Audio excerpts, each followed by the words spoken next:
My bad, my bad. I had to switch it on. My bad. It's a new mic. Are you getting sound now? Thumbs up. Is you getting sound? Is it okay? The sound is good? Yes, sound. Thumbs up. Let me know. Because I switched mic. The previous mic, you get a in the background. Well, the technician advised that I should switch the mic. So we got a more expensive microphone, and I just want to make sure you're getting me very good, loud, clear. Can you say it again? Can I have another thumbs up, please? A heart instead. Can you just send a heart, like a like? If you're getting me clear, click the like button. Because it's important, you have to get me clear. That's more like it. Welcome to Uncensored Guyana. I'm Dr. L. Prasad.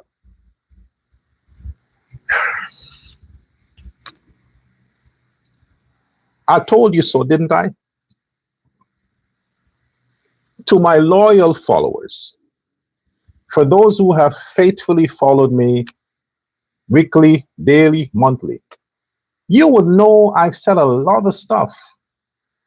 And so far, most of the things I say, 99.9%, usually come through. I'm the prophet. I am your prophet, not just your precious gift, your prophet. Because there's trouble in the win camp. Trouble in the win camp. But before we get to the trouble, there's some good things I need to talk about. Let's get a piece from the holy book of Prince Ali and the President. Let's read something. Make your mind at ease, to set your mind at ease. All right, I'm skipping. Chapter 4. Chapter 4 says, it is subtitled Fear, Fate, and Discernment. It's important for me to share this part with you. Fate, fear, and discernment. There are moments in life where belief is tested, not in theory, but in reality. Moments where what you think you know is challenged by what you experience. A visit to a troubled resident in Leonora was one of those moments, as I recall. It wasn't meant to be anything extraordinary, just a visit. 3 of us, myself, Gerald, and Irfan. Gerald is now one of the very good pastor in the Anna Catherine area there. He has a church somewhere there. Leonora, the churches. Gerald John, Pastor Gerald John. Going into that area near the market, responding to what we believed was a situation that required faith. At the time, our understanding was simple. If someone seemed beyond explanation, we called it spiritual. And we believed we had a role to play. But the moment we entered that environment, something shifted. The atmosphere felt different. Not in a way that could easily be explained, but in a way that could be felt. The woman we went to see was in distress. Her voice carried tension, her movements were unsettled, and there was unpredictability that made the situation heavier than expected. Back then, we would have described it one way: possession. I'll stop there. Taken from chapter 4 of Prince Ali and the President, a personal account. Get your copy today on Amazon. Amazon.com/books. And you see all the books there. This is volume 1. This is volume 3.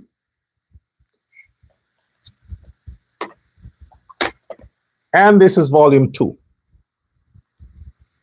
So we have volume 2, Prince Ali and the President, The Invisible Enemy. This you should read. And we have volume 3, The 12 Sins of the Lamborghini.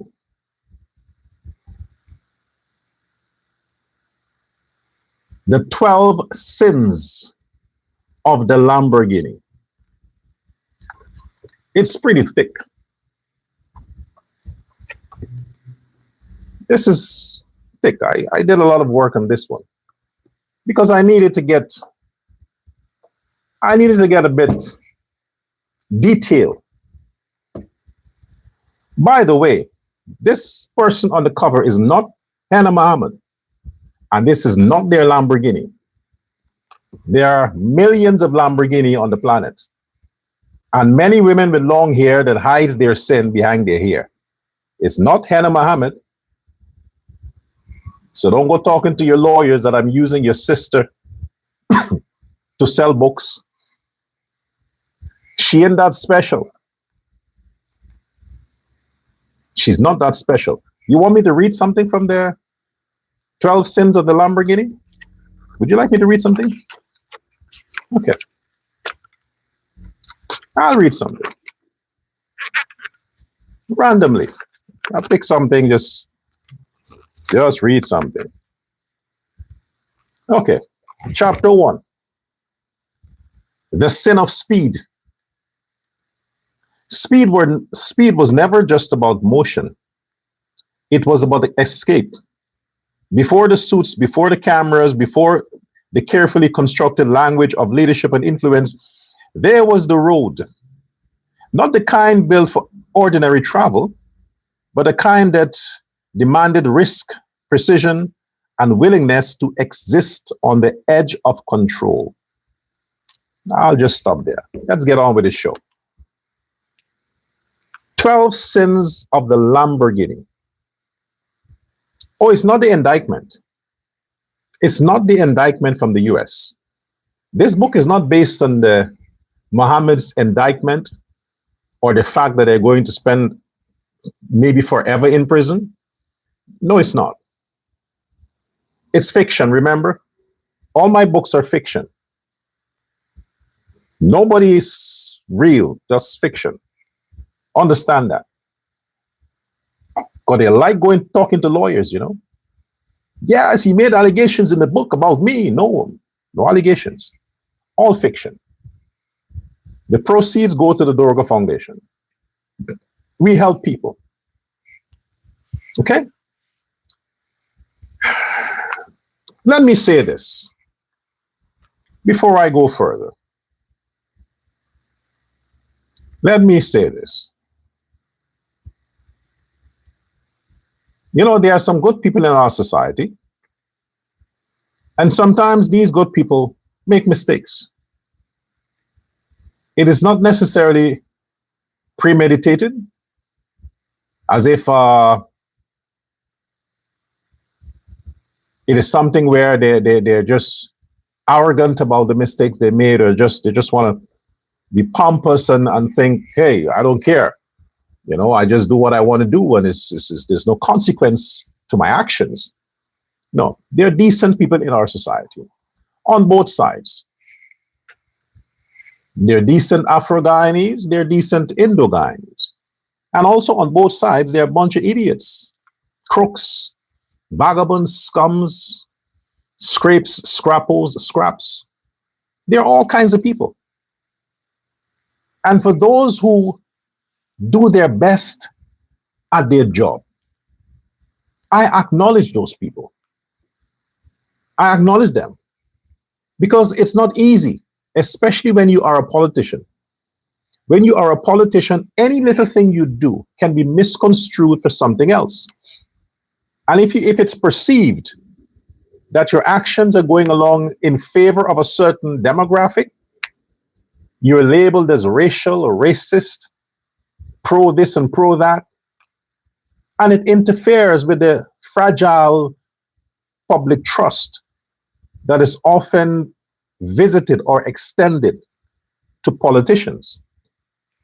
So we have to tread carefully in many instances. And the other day I made remarks about situations in Berbice. It is because I'm concerned about every part of Guyana, every part. Be it if I go harsh on a particular neighborhood or area, it doesn't mean that I hate the people. I hate bad actions. Nobody can justify wrongdoings. Because before we make a decision to do something wrong, we have to think about it. It's not impulse. So if you make a decision to do something wrong and it is done, and as a result of your wrongdoing, people on the receiving end are negatively impacted, then of course you need to be called out for that.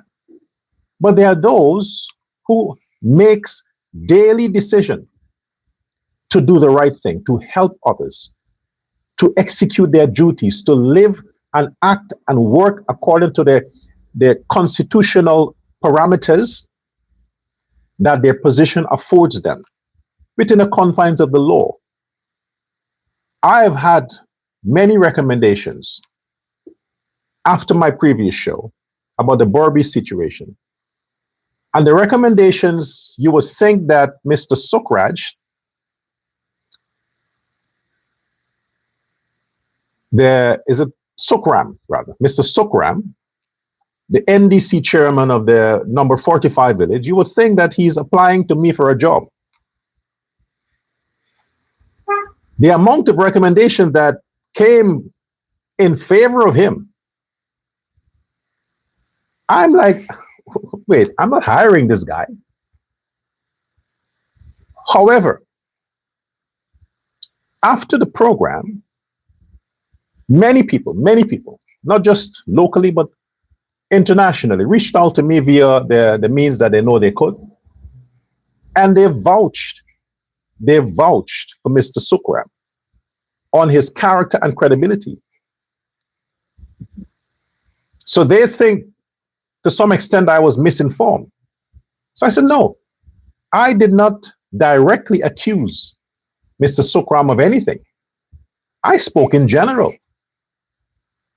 based on the reactions that I would have gotten over time from residents in the area. There's not just this year. I understood that on a continued basis, there are many injustices, neighborly, politically, that are meted out to the residents, and particularly Indo-Guyanese residents in the quarantine area. So if I have these experiences via persons who communicated to me, some of it I have vetted, then it is right for me to point to the person in charge, who would be the chairman of the NDC.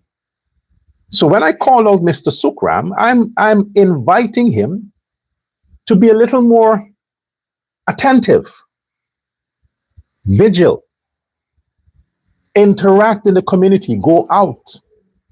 Every aspect in the region that you serve, go to the people, listen to their complaints, understand what their discontentions are before it get to me.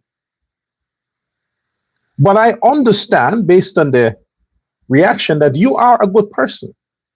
You try to do your best. But you know, sometimes when it comes to politics, your best is not enough. So to actually embrace the recommendations, I would suggest that not just the NDC, Mr. Sukram, but other NDCs in the country, especially the NDCs that are controlled by the PNC, the chairmanship that the PNC has, you, the residents of these areas, put them to work. They serve you, not their party. Unlike the others, Mr. Sukraj, you have been highly recommended. If I was hiring an NDC chairman, you got the job.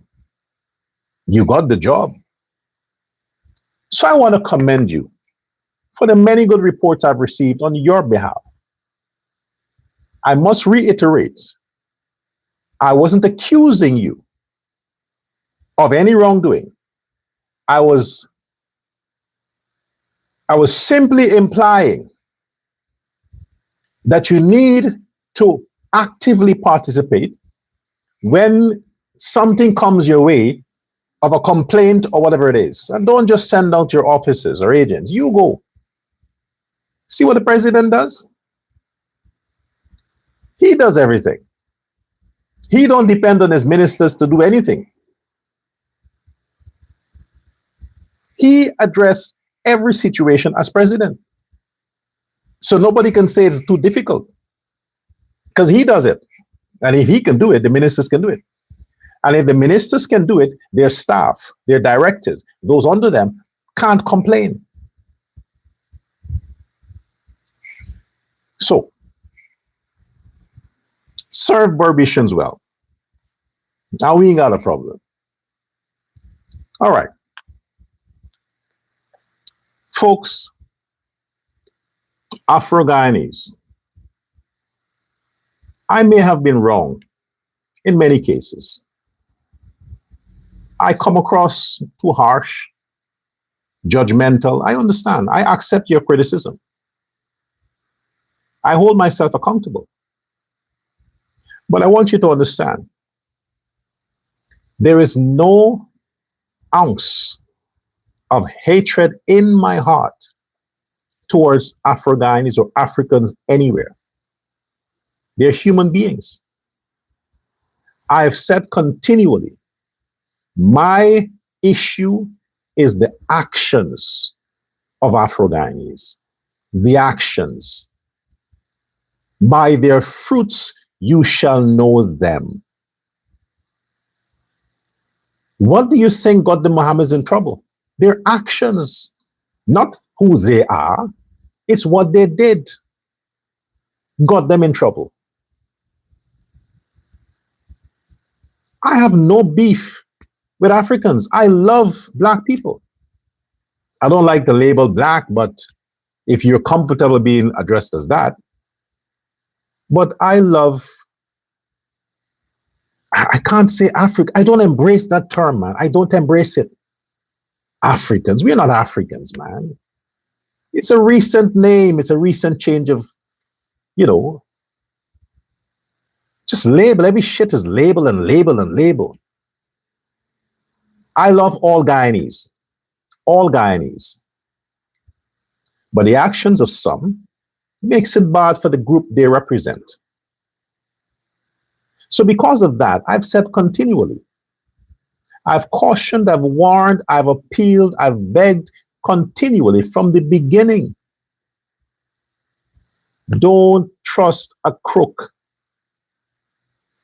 Don't trust a crook. I've said to you, Afro-Guyanese, the PNC took advantage of you. From since the days of Burnham, took advantage of you, used you, abused you, refused you, deprived you, name it. And you continue to suffer under black leadership. Look at the historical facts. Look at the continent of all the African countries. They are suffering more under their own leaders, under their own black leaders. They're suffering more. The people who are driving a different narrative are the ones who are benefiting from keeping blacks under blacks' rulership. So they always push this thing with racism here and racism that, and the white man and the Indian man and all these things, because they are irrelevant if they're not in positions of control over the average black person. And we need to take cognizance of that. Myself and many others warned you. The people suffer for a lack of knowledge. A nation is cursed because of their leaders. And when they speak of a nation, it is speaking about a country. It speaks about who you look up to, who you consider your boss, your leader, your shepherd, your prophet, whoever it is. If that person is cursed, you are going to be cursed. It comes from who is at your top. In the same way with relationships. If a woman is under a man who is cursed, be it criminally, spiritually, that woman will never prosper, no matter where she comes from. She will never prosper. Because the man that lays on top of her is coming with heaviness, negativity, toxicity. So no matter what she touches would not prosper. But those women who are with men that are blessed, look at their lives. Look at their lives. It's a lot about who your leader is. The nation of blacks in Guyana, the nation of blacks in Guyana. Look at your history. Look at the suffering that you have endured since independence, so to speak. You just can't get a break. You just can't seem to get a break. But despite all of that, you hold on to the people that are responsible for your condition.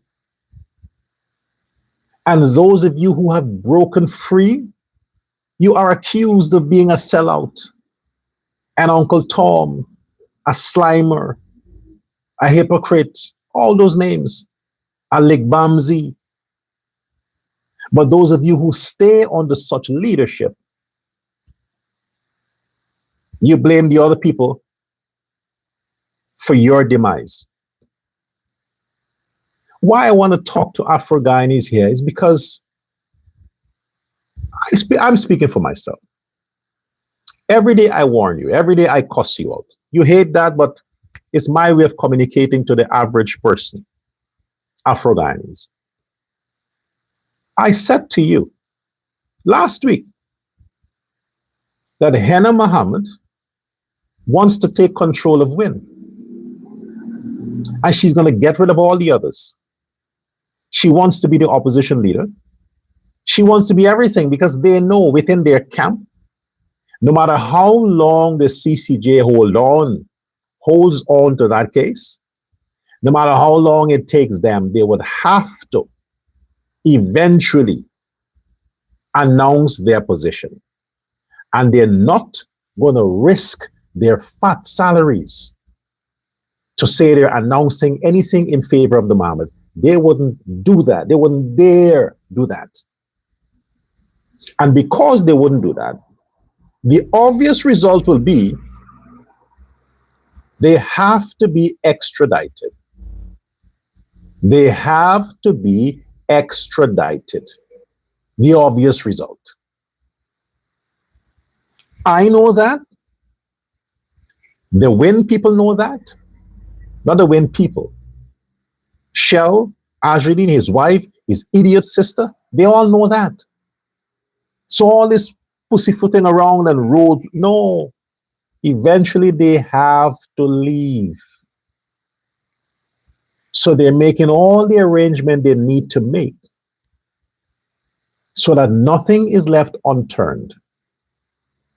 What I have an issue with is not that Henna Mohammed wants to take over the party and her husband, the Russian spy, is the one who is coaching her, molding her as to how she needs to play that role because she's stupid. She's dumb as a donkey. Maybe she's also a combination of a donkey, a jackass, and Shell. Maybe it's kit and kin, she and Ajridin.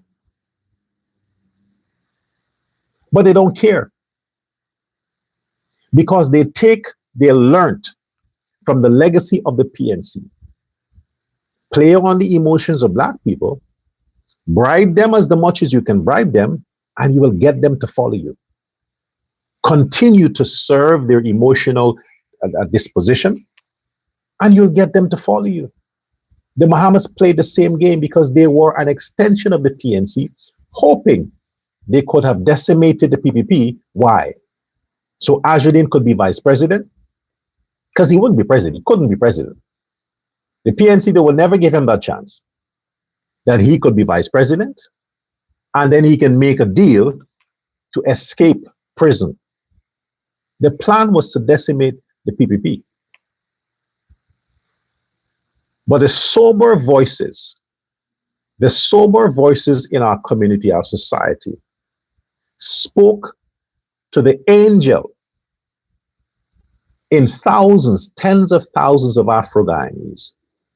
And the angel in the Afro-Guyanese listened and said, no, you ain't going to catch us again.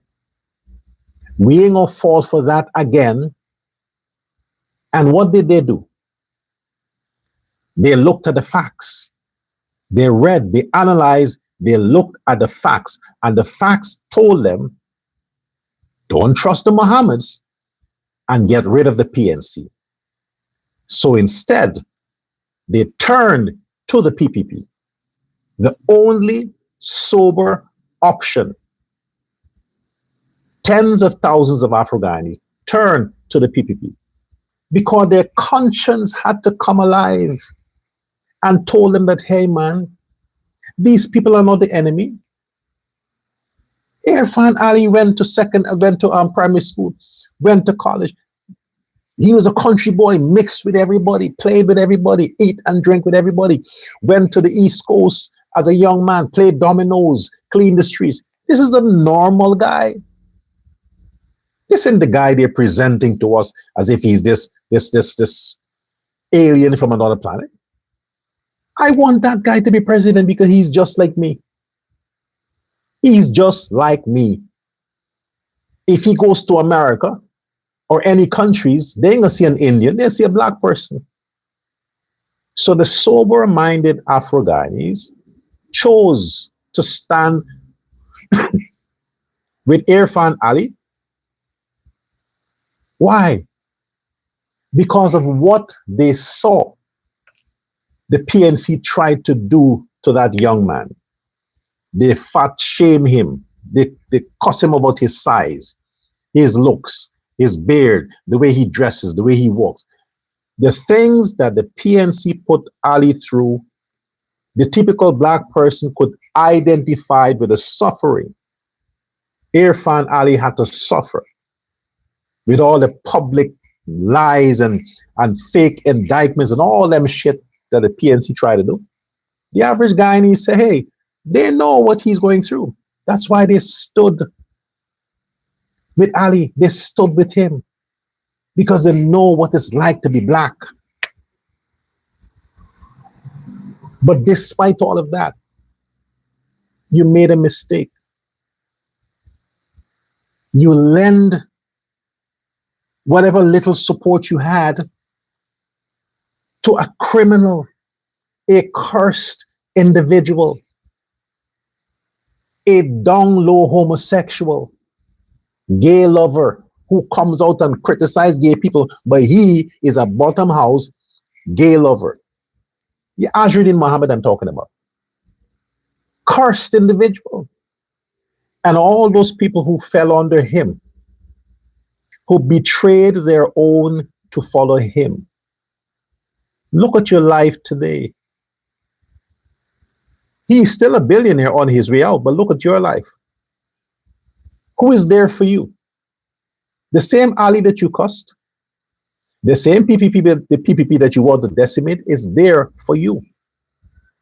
They're taking care of you, paying your bills, giving you free health care, giving you free education, giving you better roads, better housing, developing the country to make you look good, despite you betraying the organic Afro-Guyanese party. The PPP still stands with all Guyanese. And look what you have look what they have forwarded to you today. I told you, you can't trust criminals. The fact that the Mohammeds have continued their crimes under a black government. And when it comes to blacks, by nature, black people are very suspicious. They don't trust anyone or anything. They question everything. In the mind of a black man, you are a suspect. They see you first as guilty. You got to prove yourself to be innocent. It's not the same as the Indian. The Indo-Guyanese man, guilty or not, he would treat you as if you're innocent. But if you prove to him that you're guilty, well, then you break his trust. And it's hard to gain it after that. I'm showing you the different sides here to justify my point. That the Mohammeds could have tricked the PNC and all them government officials, corrupted police officers, judges, all of that they did, and got away with it for all those years.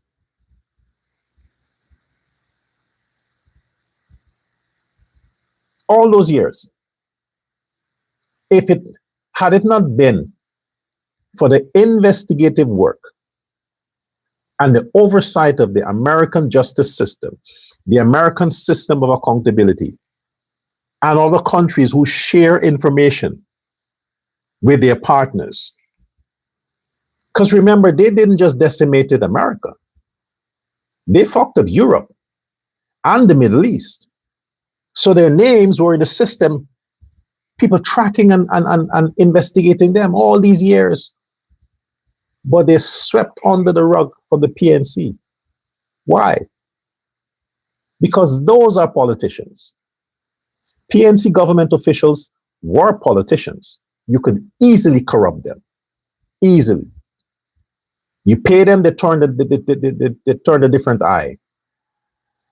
Off the books. Contracts, no accountability. Paying them without receipts. Yeah, you can do that with the PNC. But the Mohammeds thought they could have used the same strategy with Ali. Why? Because he was young and to them inexperienced. But they forgot.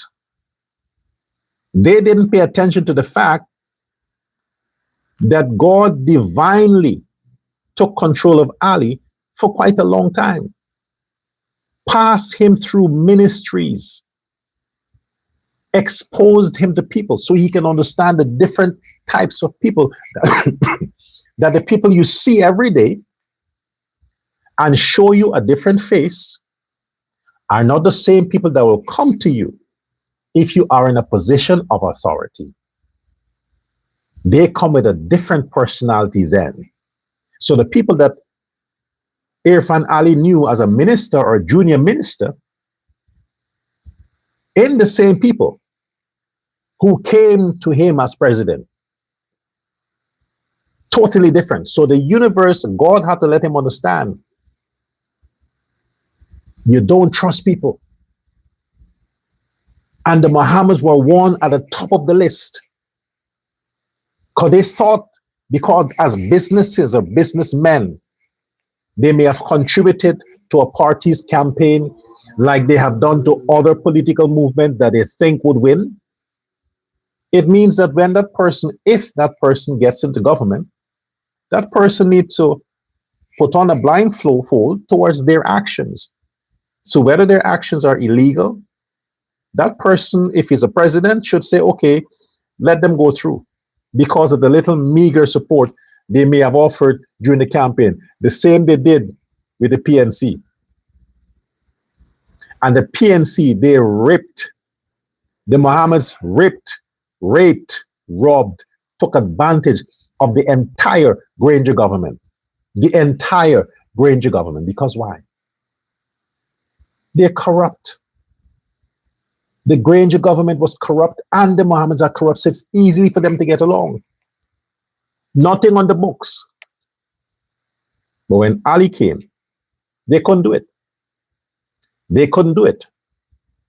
Despite that, They had no interest in politics. They were busy earning their illegal money. Azruddin had no interest because he knows he doesn't have the capacity. He didn't see so far. He just wanted to keep earning his lazy money and playing his playboy stuff and whatever it is, running behind prostitutes and gay men. He just won that. The only time politics became an option is because of the indictment. His crimes caught up with him, and he realized that he can't smuggle anymore. All the contracts were seized. Oh, and speaking of contracts, while Azruddin Mohammed is running around talking about pay this contractor and pay that contractor and pointing a finger at the government, this contract is undone, and this sheriff this and sheriff that. Why don't you, Azruddin Mohammed, tell the Guyanese people how much billions of dollars in contract you secure under the same PPP that you're cussing now from 2021 to 2023? Azruddin Mohammed, talk about how much contract you got, Mohammed's enterprise and their affiliates. Had it not been for the Americans and the indictments, you would have been a part of the road contracts too, housing development contracts. You built the fire station, right, the headquarters, for how much again? 600 million. Guyanese, especially the Afro-Guyanese in that area where that fire station was built. If you have never driven by it, drive by it. Use your own intelligence. And you tell me if that fire station is worth 600 million. You tell me. Do that, and you would understand the hypocrites you're dealing with when it comes to the Bahamas. They're talking about engineer and contractors under the PPP inflating numbers to rob the taxpayers. Let them justify the 600 million fire station they built without trucks, just a shell and hand it to the government. Let them justify that. 600 million for a fucking building. Let them talk about the housing project, the road project. Don't let me list it, because I can. The housing project, the road project, the pump station project. Let them talk about all the contracts Azruddin and his father secured under the same President Irfan Ali they're cussing out now, and how much they completed. Yeah, Azruddin, go ahead. Tell the Guyanese that. You fucking hypocrite. Tell the Guyanese. This is why you have lost the support of the blacks you thought you had control over, you and your racist monkey-faced father. The Afro-Guyanese that you thought you had control over, they woke up and they realize if they have to give any loyalty, God is directing them to give that loyalty to someone who deserves it. And that is the sitting president of Guyana, whom 70% of Guyanese voted for. The rest followed the crowd. You and your sister are fucked. You are fucked.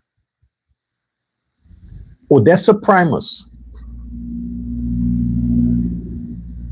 that lovely, lovely lady, Tabitha Haley, I have watched them struggled, took a beating, criticism, ridicule, all of that they suffered just to make your fucking dreams come true. And not that you had a dream to be opposition leader. You had a dream to be in politics, hoping you can escape what is soon going to be your fate. Those two women, especially Odessa Primus, those two women, they took you from the mud, cleaned you up, shaved your ass, gave you a haircut, taught you to speak. Well, not after critic made you somebody. You got to give credit to the critic. Critic is the one who discovered your dumbass, but he didn't even envision that this idiot would even have political ambition. I think if the critic had any idea, you see how God speaks to me? If God spoke to critic and say, hey, what the fuck are you doing? This fool will take that fame you're giving him after his crimes catch up with him, and he'll want to run for president. So you better lose him now. Don't make him famous.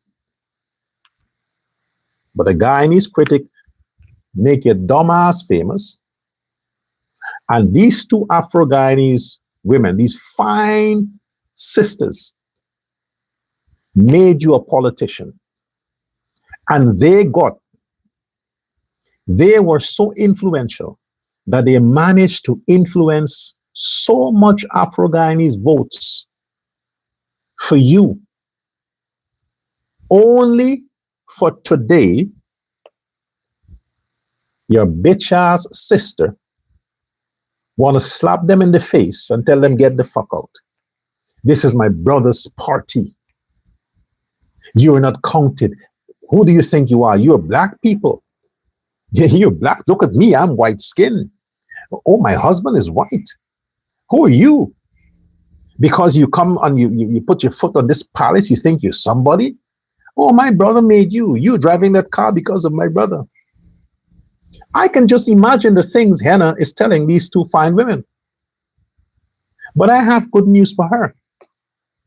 Good news for you, Hannah. And the good news is, you are nothing. You and your brother are nothing. Because you're going to fall so hard on your face. You see, you came in the public. You want to be a politician. Oh, you want to go on GCOM now. You want to be a counselor on GCOM. Well, those Afro-Guyanese men are not going to sell their souls to your brother for $15 million. Guyana dollars. Yes, those men, that's their retirement. They're good there. They're going to stay there until the doctor says they can't work anymore. They're good. They like the little salary they're getting. And they're comfortable there. They ain't going anywhere. So you would never, ever, Hen, be on the GCOM panel. Never. As a matter of fact, that gay security guard from London, what's his name again? What's her name again? Norman Brown. Don't push yourself or something. You're nothing. You and Najrideen and this fucking bitch, you're nothing. Those three men, Alexander and the others, they ain't going anywhere. It's them and the PPP councillors. Secondly, Hen, when the Win Party, We Invest in Nationhood, your brother did not come up with that name. Black people did. Your brother is stupid. He's a low IQ, low energy, stupid person. He is nothing. They don't need him. He don't own that party. They could vote him out of the party. So when he's gone, which might be next week, you're gone too. Hen, this is not a family thing that he can make some will. I will my sister to be the opposition leader. No. You didn't get the memo, did you? Well, get the memo now, stupid. When your brother is gone, so are you. So are you. Because the people who built Win are the Afro-Guyanese in Win, the people that the country is seeing that has made the sacrifices for that new party that caused the party to get the votes it got is Tabitha Haley, Odessa Primus, even Doggy that you bitch out. Oh yes, Hannah, you don't think we know that you were the one who bitched Doggy out. They built the party. Your brother used them. Well, he didn't really use them because they eat his money. They're the smart ones.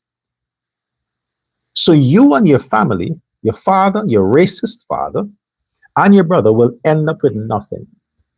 With absolutely nothing. If you think those Afro-Guyanese are going to build a party and then hand it to you that did nothing, you don't know black people. All your life, you and your brother, you spit on the blacks. Oh, that video with you in the traffic, want to slap a black man because he didn't move his car so your black Prado can drive by. Oh, it's still there. It's still on the internet. They're still sharing it to remind them of the racist bastard you are, Hannah. So at the end of the day, no matter what you tell your brother, no matter what family thing you play off cover, you can never replace those two women or anybody else when it comes to Win. Never. Because all they have to do, all Odessa, Tabitha Haley, all they have to do, let me drink some water, is to pick up their phone and call our great vice president, Bar Jagdeo. And he's waiting patiently. He's checking his phone every second because he has their number. He's checking. If he gets a sound in his mind, I hope it's Odessa Primus. I hope it's Tabitha Haley. I hope it's this one. I hope he's hoping that is one of them texting him to say, Father Jaglio, you're right, I'm wrong. Women don't do that, you know. Women never admit when they're wrong, but this time they will. Father Jaglio, you're right and we're wrong. Can we come over? And Jaglio would say, oh my gosh, finally I couldn't wait to hear. These are the most beautiful words I've heard in a long time. Yes, of course you can come. Should I send a taxi for you? What would you like to eat? Our greatest politician is waiting because Tabitha Haley, Odessa Primus, and those Afro-Guyanese in Win, they would never even think of PNC. AP and what? Who? With Hines, Norton and Campbell and Duncan? Oh no. Those guys are some gigolos. Some gigolos. Yeah, that serve each other. No decent Afro-Guyanese woman wants anything to do with the PNC camp. That's a gay-only camp. Women don't want anything to do with them. The only safe place that Afro-Guyanese right now can find is the PPP. And between now and the next election, the PPP shall get the 40 seats. I am your prophet. I've said this. I have testified about this a while ago. Today I'm feeling spiritually. See, I ain't cussed yet. Because I'm feeling spiritual, because God is speaking to my conscience. And the universe is telling me that these two fine Afro-Guyanese women, two fine politicians, are going to find their rightful place besides our great People's Progressive Party civic in the parliament. And we shall earn our 40 seats. We shall earn our 40 seats. A matter of fact, they ain't going to the PNC. So let me see. 16 and 36 is how much? 62. Damn. You got to be, it's more than I expected.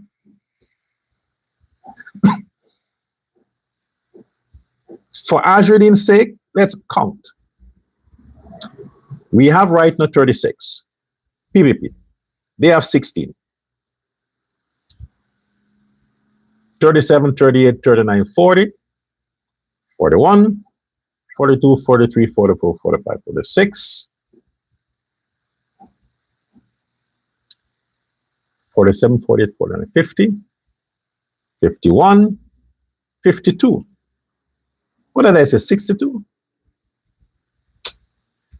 It's 52. So Azriddin, thanks to you and you coming out as a racist, lying bigot, and your sister finally stepping into daddy's shoe and saying, well, we're going to treat these blacks how we want because they are just blacks. They're going to teach you a lesson. They can't fight for what's theirs. The Win Party belongs to the blacks who invented it, created it, put it on the campaign trail, and got the votes. You didn't get the votes, Azriddin. Your money bought a few. And the few that your money bought, where are they now? They don't come out for you because the money is finished. They don't have time with you. They don't listen to you because they know you are a liar. You are a corrupt, evil, lying man. A jackass. And your sister want to disrespect black women? And you think it's going to go well with them? If any day you hear any statement from Tabitha or Primus, anything positive, it means that he had to go deep into his pocket and ditched out real money to get them to put their face in public to say anything nice for that asshole. But look at the evidence leading up to now. Since elections to now, they don't appear, they distance themselves, they avoid the Mohammeds at all cost. Whenever you see Odessa Primus somewhere, it is because it's out of shame. Out of shame. Azriddin may beg her, plead with her, because he knows when these black women are around, trust is invested because people trust them, not him. No more. I told you, I warned you that his sister wants to take that party over. She thinks it's going to be that easy. She did nothing.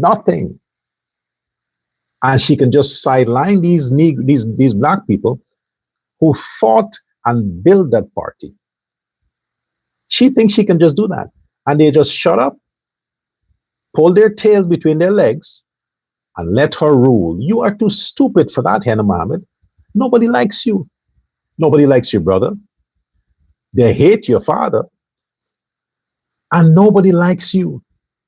You're begging on Facebook for followers. Begging is out of sympathy. Your brother got some votes out of sympathy because black people like to sympathize. The lies he told, the distraction, he used the situation to say, well, it's the PPP wants me indicted. Even though the American ambassador continues to tell Guyanese, this has nothing to do with Guyana or the PPP. She even said again, she doubled down and said there are more charges coming. More charges coming. You think it's over then? I can tell you some of the charges that'll be coming. Drugs, supporting terrorism, laundering money for criminals, drug dealers, gang leaders. Those are the other charges that is following, amongst many more. And it's not the Guyanese justice system that will be charging them. The ambassador said the US would be bringing more charges against the Mohammeds. So the longer they play pussyfooting around the CCJ, it's better for the American case. Because when the other charges are announced, the case might get out of Judge Judy. They might remove it from her. A matter of fact, when the verdict comes down from the CCJ, Judy will not have that case anymore. Because remember, they're the final court, right? The CCJ is the final court for Guyana. So when they give their verdict about this extradition request, it doesn't need the attention of a local court anymore. Wait, the Mohammed's lawyers didn't tell him that? You had a better chance at Judge Judy. You had a better chance prolonging this case under Judy, because the CCJ stopped it from continuing in Guyana. When they give their verdict can't say the case shall continue. No. They went to the High Court in Guyana to stop the whole thing. They appealed the decision of the judge to stop the whole thing. Now they went to the CCJ to stop the whole thing. And the CCJ can't stop the whole thing and can't give an order to continue the hearing. They already stopped the hearing. So the final decision they have to make regarding the extradition request. Their decision can't come and say, okay, there is credibility here, so the case can continue. No, not that shit. The whole point of the hearing under Judge Judy was to okay the extradition, not to try it. No more witnesses. You took it to the CCJ. When they give their opinions, it is to say, yes, this man must be extradited. You can't challenge it after that. And since it is on record that you, the Mohammeds, said from the beginning last year that you will not challenge the extradition, that you will surrender if such a request comes. And here we are, months after, at the CCJ. So you did not honor that commitment not to challenge the extradition. And you said again last week that you will respect the order of the court. We shall see. Because since you people have a reputation for lying, casting blame, distraction, fabrication, we shall see how you will take this decision out from the CCJ. Inform your sister. Now you shall inform your daughter. Ajudine, warn your sister not to step on the toes of those blacks.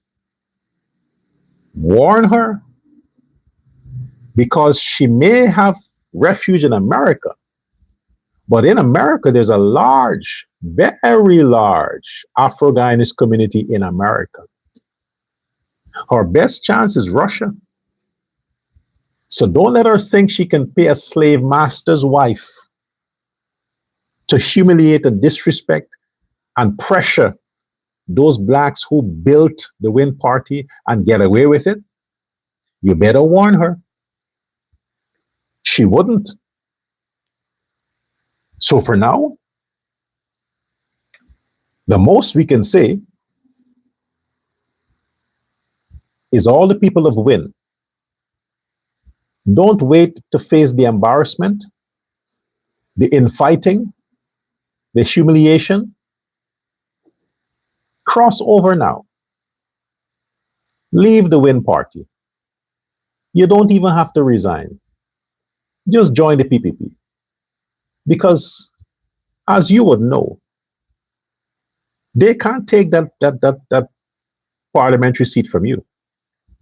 The voters voted you there, not the Win Party. So even if you jump now to the PPP, they can't do you shit. Azruddin can't do you shit. He didn't vote for you. Guyanese voted for you to be in the opposition. And Guyanese now understood that you have every right as a decent individual to leave the mistake you made by being a part of something that never had any possibilities of lasting. It was impossible. The Win Party can't have another leader. The stain is there, the stigma is there, it's done. You can't resurrect it. It's done, it's dead, it's done. Your best bet right now is just leave, just quit. Join the PPP. Because it's over. You are a laughing stock. The mockery. You see what your leader does? He goes into all the gutters to see which scrape he can find to show him some car that can't find parts, just to blame it on President Ali. To show him some house, the owner drank his money out and for decades never fixed his house, to blame it on the PPP. That's his role. He cannot address real issues because he doesn't have the capacity to do that. He doesn't have the capacity to do that. And he's your leader. You should be embarrassed. The man is embarrassing you every day.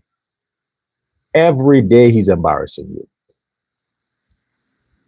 My advice is to tell you, don't wait for the inevitable. Don't wait. Leave now. Save your own ass. The PPP is waiting with open arms. Look at President Ali. The man is approachable. He has one term, but this is his last term, but he is concerned about the life and the future of Guyana. So if Guyana can attract the best of us, the president would love that. So that the rest of you in Win, the remaining 15 members of the party, leave Win now. And then Amanza Walter Desir, she can go and join Azruddin because she's a better supporter of him than the others. He seemed to like her more. Yeah, she has issues with Bar Jagdeo and she takes it out by supporting Azruddin. Maybe Jagdeo should have dated her instead. Anyway, I have to say what's right. And I told you before, Hannah Mohammed would want to do this to the blacks in the Win Party. But I'm telling you this. The only party that can provide a safe haven, opportunities, a chance to grow, to prosper, to be educated, to be safe, the only party is the People's Progressive Party Civic. Under the leadership of President Irfan Ali, Vice President Barrett Jaglio, and the rest of the great men and women in the party. Afro-Guyanese, join the movement. Let progress continue. You don't want to cuss like me? Fine, I'll cuss on your behalf. Tell PNC and tell Win, Azrin Muhammad, go fuck themselves. That he'll be fucked. Tell Aubrey Norton that. The next election, finish them. Let all the NDCs go to the PPP. All. Every NDC, every municipality in the country, go to the PPP. The mayor of Georgetown must resign today. Mayor Mentor, you should resign today. Go home, take your medication, buy a dildo, and comfort yourself. Because you don't make any sense. You are useless, just like the Bornham people, just like the PNC, just like Norton. You are useless. Resign now, Mentor, and go home. Because there will never, ever, ever, ever be another PNC mayor for anywhere in Guyana. Anywhere. Join the movement now. Support the PPP, support the campaign, support the policy, support your country, stand with what's right, and don't allow this disrespect. Afro-Guyanese, you have to stop being used. Stop being played. Stop being taken advantage of. If people want their dreams come true, let them go in their own bed, sleep their own sleep, and wake up from their own sleep. You stop fulfilling other people's dream and fulfill your own dream through the People's Progressive Party. I advise you. Azrin is out. He's done. He's a goner. Don't let his stupid sister make a fool out of you. Show them who is boss. Show them who is in charge. Teach them a lesson. So never again anybody will think they can do that to you and get away with it. Until next time. Get a copy of the book, The 12 Sins of the Lamborghini, Amazon.com. The Invisible Enemy, Amazon.com. Prince Ali and the President. The book is only available on Amazon.com because if you have to get it in hard copy, it's cheaper online. Unless we have a sponsor.